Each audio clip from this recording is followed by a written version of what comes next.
how do you see, well, two questions before I forget. First, the flu hype killed maybe 200 people worldwide. They're talking about global forced inoculations.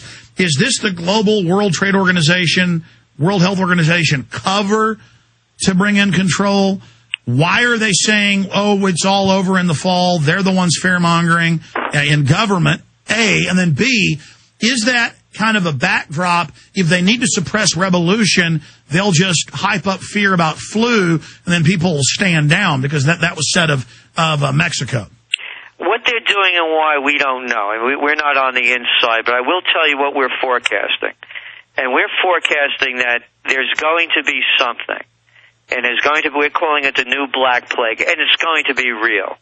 You can't put poison in your food, in the air, in the water. You just can't keep poisoning the host without causing a host of problems. So there's going to be something that breaks down the immune systems. Is this really it? Probably not. Are the drug companies going to benefit from anything that happens? Absolutely.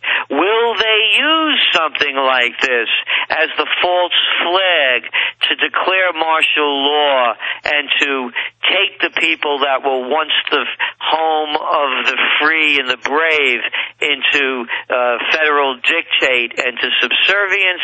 Yes, they could very well use something like that as a scare tactic. And look, I mean, Bush used the most effective one that I've seen in my lifetime with the war on terror. Absolutely. And then they've got the continuing imploding economy. I mean, people have to go to the government for help through that. And then now they're announcing he's breaking all his promises. He's going to raise health care taxes on everybody, and surtaxes and green taxes on everybody's electricity. I mean, would you say Obama wins or is a contender for the crown of the biggest liar? Because I thought Clinton was a liar. I thought Bush was a liar. Well, the thing that we put Obama in is the mass destruction of what was once the entrepreneurial empire into what Mussolini said, the merger of state and corporate powers into fascism, where government and major corporations are running the whole show. Again, look at the people, look at the banks, look at the control. And so that's what we see. And by the way, people ask us, what are some of the solutions? Well, here's one solution. We don't need Wall Street. We need Main Street. We don't need Walmarts. We need mom and pops. We don't need agribusiness. We need family farms. We don't need Monsanto. We need organic. And this is not hyperbole. It's a fact based on the knowledge that we were, the United States of America, the most egalitarian nation on earth, respected and envied by everyone else on earth. From the most egalitarian, when that model existed, Main Street, mom and pop, family farm, and organic, we have now become the nation where the gap between the rich and the poor is the widest of any of the industrialized nations, and where we used to be number one in healthcare, in education, in longevity, in quality of life, when we lived by Main Street, mom and pop, family farms, and organic, we no longer win, place, or show by any of those indices.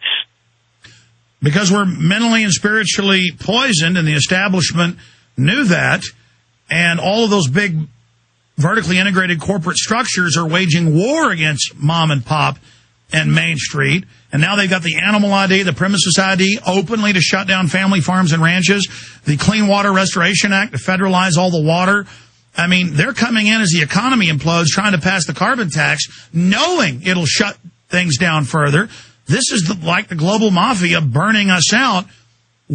So you're saying the revolution isn't just physical. It's going to be people not going to Walmart anymore, people planting their own gardens, people not doing what the local thugs and feds say, and people just getting back to basics? Or what else is in the revolution? Well, that's all part of it.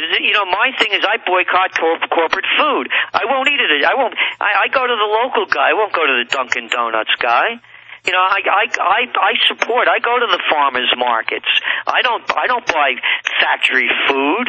You know, Alex, we just saw Obama. They made a whole big deal about them planting their organic garden and buying local food and how healthy they eat. Let the rest of them eat Frankenfoods is their motto. It's okay for them and the Clintons and the Bushes for everybody to only eat the best. But the rest of you people out there, fatten yourself up on the junk food. What goes in goes out. Junk food, junk minds, junk thinking. And for this country to get back to where it used to be, we need a renaissance. And the renaissance is a rebirth to when America was great, when Main Street ruled, not Wall Street, not these greedy multimillionaires. Where do they come off? Goldman Sachs saying that, well, we earn this profits and we're distributing this money, these bonuses to our people because we're such brilliant traders. Oh, yeah? How about the $13 billion we gave you to cover your bad bets with AIG? And then they took the money and then loaned it to us in interest, and it's just total bastards. We're going to come back in the final segment and talk to Maria, Linda, and Randall. Quick comments, quick questions from those three callers, quick answers from Gerald Celente, and I can't wait to have him back up again soon. But we got 30 seconds before break. Gerald, when do you see physical confrontation, rioting beginning? You know, we may see riots this summer as the heat of the city streets becomes uncontrollable, as people can't find jobs and have no future. And then they're talking about by next year, 25% unemployment? And when you look upon the minority groups, the people that have no education and they're drugged out, you have a recipe for violence and disaster. Stay there, Gerald Celente. I'm Alex Jones.